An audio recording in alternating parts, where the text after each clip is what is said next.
Georgia officials find 2,500 votes in one county during a hand recount. Jack Dorsey and Mark Zuckerberg are being questioned by the Senate Judiciary Committee as we speak, and capitalism wins again as Amazon is opening its online pharmacy. Before we get started with the news, if you're watching this video, I want to ask that you please go hit that like and subscribe button on my homepage. Like this video, share it with your friends. I don't have a marketing team or a big fancy studio, so all my video traffic comes through you, my viewers. So what are you waiting for? It only takes 2 seconds to minimize this video. Go to my homepage and subscribe. If you like my content, you'd like to see more of it. If you want to be part of helping my channel grow, subscribe to the channel, hit the notification bell so you never miss a video, and share this video with all your friends. And if everyone who watched this video shared it one time, I would be the biggest YouTube channel by the end of the month. All right. So let's start with this Georgia recount story. Georgia officials say 2,500 uncounted ballots found in hand tally of presidential race. A hand tally of the presidential race in Georgia has turned up more than 2,500 votes in one county that weren't previously counted. But election officials said Monday this isn't expected to alter the overall outcome of the race. Okay, that's not the point. This is not the point. 2,500 ballots in one county is not the point. The point is, if this happened in one county, how many more counties is this likely to happen in? Nearly 5 million votes were cast in the presidential election in Georgia. And Democrat Joe Biden had been leading Republican President Donald Trump by about 14,000 votes.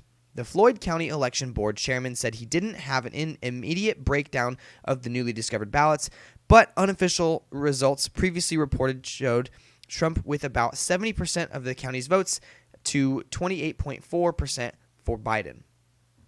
The reason you do an audit is to find this kind of thing, said Gabriel Sterling, who oversaw the implementation of the new statewide election system for Secretary of State's office.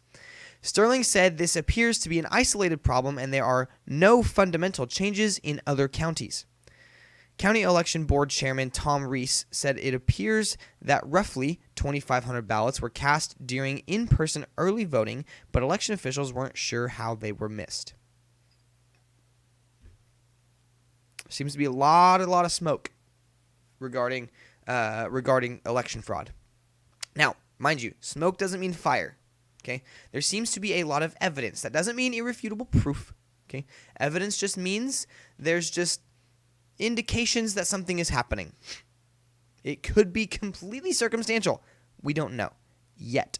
Again, evidence does not mean undeniable proof. There seems to be a lot of smoke. That doesn't mean there is a fire, but boy, oh boy, is there a lot of smoke surrounding election fraud. The county elections office suffered several setbacks, including a top official being infected by the coronavirus, and it seems proper procedures weren't followed when the results were tabulated by machine, Sterling said. But the county had the paper ballots and caught the problem during the hand tally, he said. The hand count stems from a state law that calls for one race to be audited to ensure the new election machines counted the votes accurately. It was not the result of any suspected problems with the results or an official recount request. Once the tally is complete and the results are certified, the losing campaign can request a recount, which would be done using scanners that read and tally the votes. It was up to Secretary of State Brad Raffensperger, a Republican, to select the race to be audited, and he said the presidential race made the most sense because of its significance and the tight margin separating the candidates. Because of that small margin, Raffensperger said a full hand recount was necessary. Trump, who has made unfounded claims of voting irregularities and fraud, fact check false, plenty of evidence, and his campaign have taken to social media to criticize the way the state's hand tally was being conducted. Raffensperger responded in social media posts of his own disputing their claims. Biden campaign officials, meanwhile, say that while the recount may slightly alter vote tallies, the overall result would be imperceptible. Okay, that's not the point. The point isn't whether or not these votes, these recounts will change the outcome. The point is, how can we have any level of assurance and confidence in our voting system when there is this much potential voter fraud and irregularities happening? We can't. So recount them all. Revote if we must. But it doesn't matter who is president if we can't have confidence in our systems. It doesn't matter who's president if we cannot, the American people, have confidence in our systems. We continue after 2.5 days of this audit to agree with the Secretary of State that there is no reason to believe that any widespread irregularities have been found, Biden campaign lawyer Patrick Moore said Sunday in a call with reporters. Fact check, false.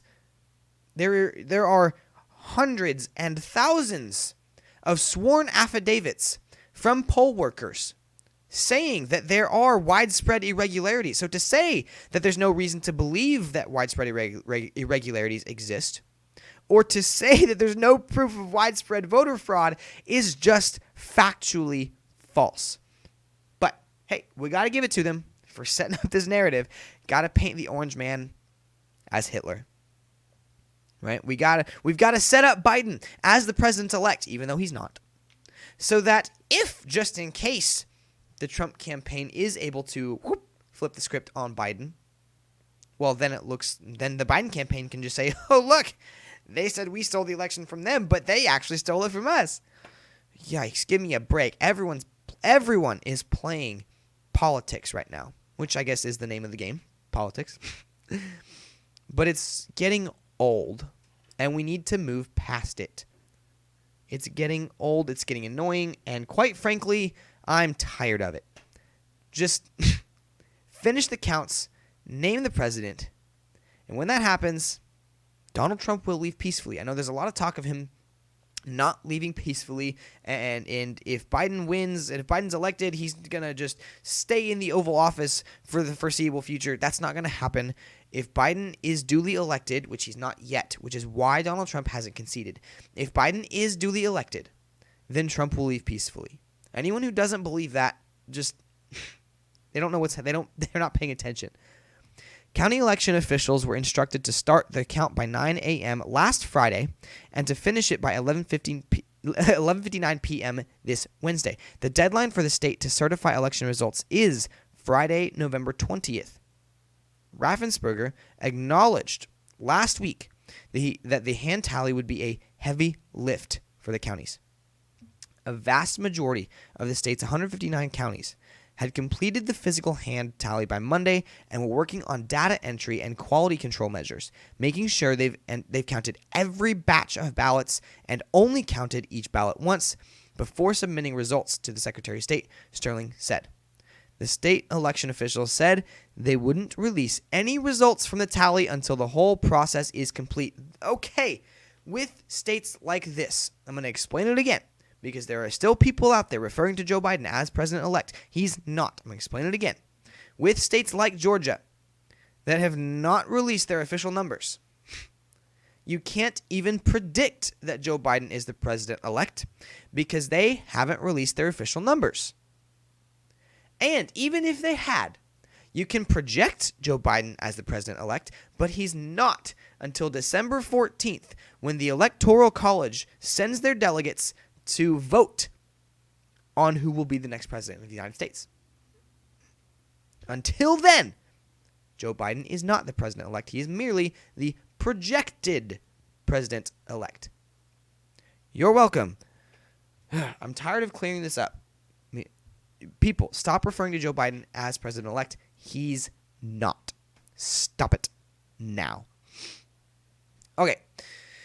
I'm tired of this. So something else that's going on right now is, speaking of the election, there is a lot of impropriety, we'll say, surrounding the election on social media, which has resulted in Jack Dorsey, CEO of Twitter, and Mark Zuckerberg, CEO of Facebook, to be in front of the Senate Judiciary Committee. And one of these things that's resulted from this is Representative Ilhan Omar from Minnesota, is now blaming Mark Zuckerberg for the violence in Ethiopia, which is just wild. She tweeted out, "Online hate speech must be taken seriously. I sent a letter to Mark Zuckerberg condemning Facebook's role in the ongoing violence in Ethiopia and around the world. Facebook can and must do more to prevent hate speech that has likely contributed to the murder of civilians." Yeah. Good grief, give me a break. What does this letter say? "Dear Mr. Zuckerberg, I am writing to express my deep alarm at the role Facebook is playing in the catastrophic violence that has encompassed Ethiopia. Sometimes genocidal hate speech that is being propagated in many languages by many actors, both inside Ethiopia and abroad, has found a viral audience on your platform and has almost certainly contributed directly to the massacre of civilians based on their ethnicities." Oh, it's because Mark Zuckerberg's a racist.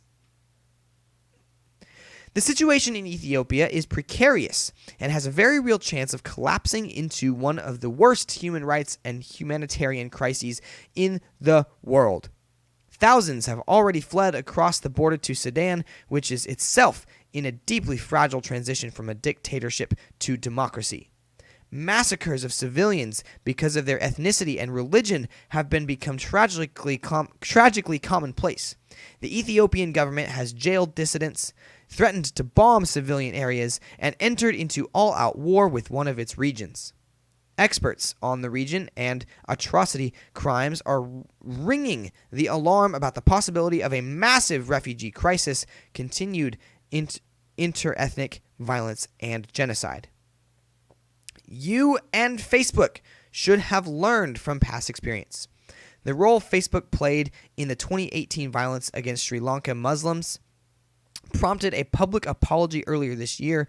In that crisis, people were killed and beaten, and mosques and Muslim-owned homes and businesses burnt because of hate speech and disseminated on your platform.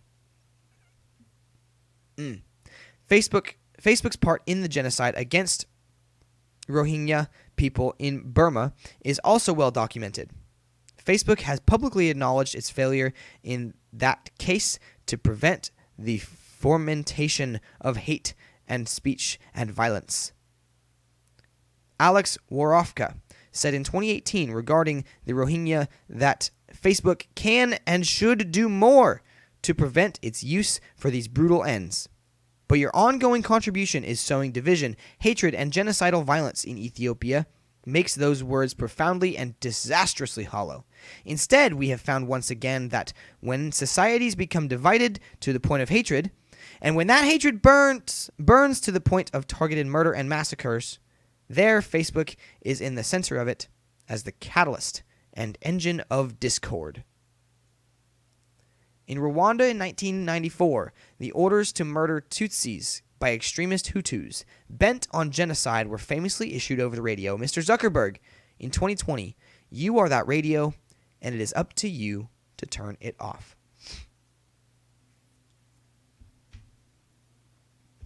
So there we go. Ilhan Omar is now blaming Facebook and Mark Zuckerberg for the genocide that is happening in Ethiopia right now. So I actually had to look this up because I wasn't really aware of what's happening. So let's take a look at this New York Times article. They once ruled Ethiopia, now they are fighting its government. Prime Minister Abiy Ahmed's 2-year feud with the rebellious ruling party of the Tigray region has exploded into war, with bombings, massacres, and ethnic divisions that threatens to upend the entire Horn of Africa. Nairobi, Kenya. When it comes to mountain warfare, the people of Tigray, an ancient kingdom in the far north of Ethiopia spread across jagged peaks and lush farmland, have decades of hard-won experience. Tigrayan fighters led a brutal war through the 1970s and 80s against hated Marxist dictator of Ethiopia, whom they eventually toppled in 1991, becoming national heroes. For most of the next 3 decades, 30 years, Tigrayans ruled Ethiopia. But after Abiy Ahmed, a peace-talking young reformer, came to power as prime minister in 2018, he brusquely sidelined Tigray's leaders. Tensions exploded violently on November 4th as the world was focused on the presidential election in the United States when Mr. Abiy launched military strikes in Tigray. Now Tigray is once again at war, fighting the federal government, but this time the risks could be even wider. The potential fracturing of Ethiopia and upending the entire Horn of Africa. The battle pits the nation's army and Mr. Abiy, an internationally feted winner of the Nobel Peace Prize, against the ruling party of Tigray, which commands a large force of well-armed and experienced fighters who know their own mountain terrain well. Already, the conflict has escalated at alarming speed with an intense fighting that has involved airstrikes and artillery barrages, sent thousands of civilians fleeing across the border, some in boats or even swimming, and led to reports of civilian massacres. With such intransigent foes, analysts predict a potentially long and bloody fight that is already spilling over Ethiopia's borders. Excuse me, still recovering from COVID. So there we go. That's what's happening in Ethiopia right now. And Representative Ilhan Omar, in all of her idiocy, is blaming Facebook for allowing this to happen. Sorry, Ilhan Omar, you don't get to say that Facebook can make room for people like Antifa and Black Lives Matter, while at the same time saying they can't make room for people like the Ethiopian governments and Tigrayans. You can't have it both ways. You can't play both sides of the fence. This represents the intellectual immaturity. Okay? This shows just how idiotic people like Ilhan Omar really are. And she is. She's an idiot. I'm sorry. There's no other way to put it. You can't blame Facebook for what's going on in Ethiopia and then turn around and say, "Oh, but Antifa has plenty of room to operate on Facebook even while they're burning down American cities." I'm sorry. Nope. Something else that is coming out of these judiciary hearings, which I have quite enjoyed, is watching Ted Cruz dismantle Jack Dorsey. Let's watch this video real quick. Let me shift to a different topic. Mr. Dorsey, does voter fraud exist? I don't know for certain. Are you an expert in voter fraud? No, I'm not. Well, why then is Twitter right now putting purported warnings on virtually any statement about voter fraud? We're simply linking to a broader conversation so that people have more information. No, you're not. You put up a page that says, quote, voter fraud of any kind is exceedingly rare in the United States. That's not linking to a broader conversation. That's taking a disputed policy position. And you're a publisher when you're doing that. You're entitled to take a policy position, but you don't get to pretend you're not a publisher and get a special benefit under Section 230 as a result. That link is pointing to a broader conversation with tweets from publishers and people all around the country. Mr. Dorsey, would the following statement violate Twitter's policies? Quote, absentee ballots remain the largest source of potential voter fraud. I imagine that we would label it so that people can have more context and read through. How about this quote?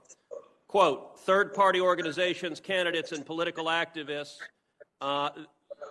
Voter fraud is particularly possible where, quote, third-party organizations, candidates, and political party activists are involved in, quote, handling absentee ballots. Would you flag that as potentially misleading? I don't know the specifics of how we might enforce that, but I imagine a lot of these would have a label pointing people to a bigger conversation. Well, you're right. You would label them because you've taken the political position right now that voter fraud doesn't exist. I would note both of those quotes come from the Carter-Baker Commission on Federal Election Reform. That is Democratic President Jimmy Carter and former Secretary of State James Baker. And Twitter's position is essentially voter fraud does not exist. Are you aware that just 2 weeks ago in the state of Texas, a woman was charged with 134 counts of election fraud? Are you aware of that? I'm not aware of that. If I tweeted that statement with a link to the indictment, would you put a warning on it that says, well, the Democratic Party position right now is voter fraud doesn't exist?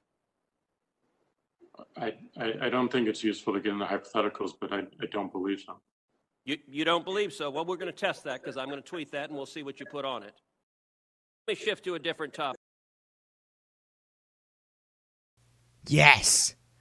Yes. Ted Cruz systematically dismantling Jack Dorsey. I do find it a little ironic that Ted Cruz knows more about Twitter's policies than Jack Dorsey, the CEO of Twitter.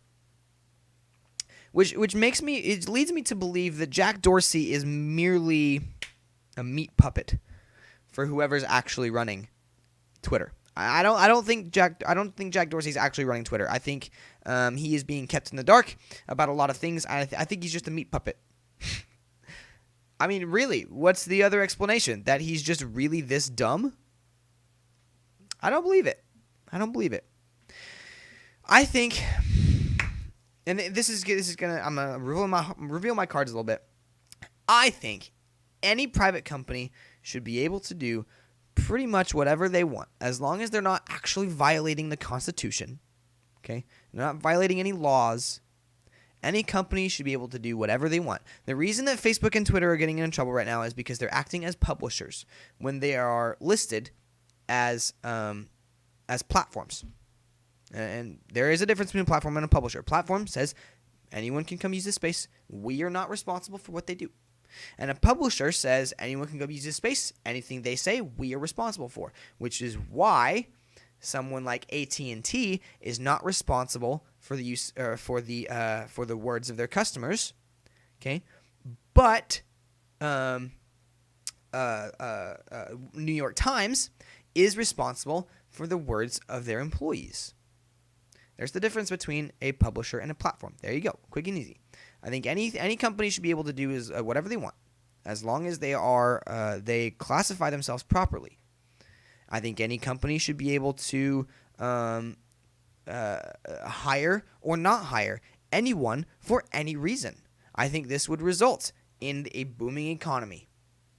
Let companies do whatever they want. And speaking of letting companies do whatever they want, Amazon opens online pharmacy, shaking up another industry. Ooh, I think this is going to result in drug price drops. I think it is. Because Amazon has... think about it. Amazon has already resulted in the dropping prices of so many things. I have 2 wireless chargers for my iPhone 11. Okay, there you go. Here it is. I got an iPhone 11. I got 2 wireless QI chargers for $5 a piece. Amazon is doing great things for the economy, and I think it's going to have similar results in the drug industry. Now at Amazon.com, insulin and inhalers. Woo boy, this is going to be awesome. The online colossus opened an online pharmacy Tuesday that allows customers to order medication or prescription refills and have them delivered to their front door in a couple of days. The potential impact of Amazon's arrival in the pharmaceutical space rippled through that sector immediately. The stocks of CVS Health Corp, Walgreens, and Rite Aid all tumbled Tuesday. Let's go. The big chains rely on their pharmacies for a steady flow of shoppers who may also grab a snack or shampoo or groceries on the way out. All have upped online services and touted their abilities to deliver prescriptions and other goods as the COVID-19 pandemic has pushed more consumers to stay home, but Amazon.com has mastered these things, and its online store is infinitely larger, with millions of loyal shoppers already buying books, TVs, and just about anything else. Fact check true. So Amazon has the upper hand on places like CVS and Walgreens and other big pharmacies. They just do. Amazon wasn't in the pharmaceutical world, but now they are. And their shipping capabilities are massive and worldwide. I think it's going to be interesting to see what this does to the pharmaceutical world, what this does to quote-unquote big pharma. I think prices are going to drop, and it's going to throw a massive hitch into the narrative of letting companies compete is not good for the economy. I think this is going to prove capitalism, once again, is the greatest form of economics. And I think this is going to show Democrats start to. I think this is just another pin in the balloon of the Democratic Party. They're facing a lot of problems right now. And I think this is just another one of their balloons popped. So, all right. As far as I'm aware, there were no riots last night, or no new riots, should I say? There were some ongoing ones, some lingering ones. Thank God, they're all starting to die out. Try not to burn down the country while I'm gone. I will see you guys here tomorrow.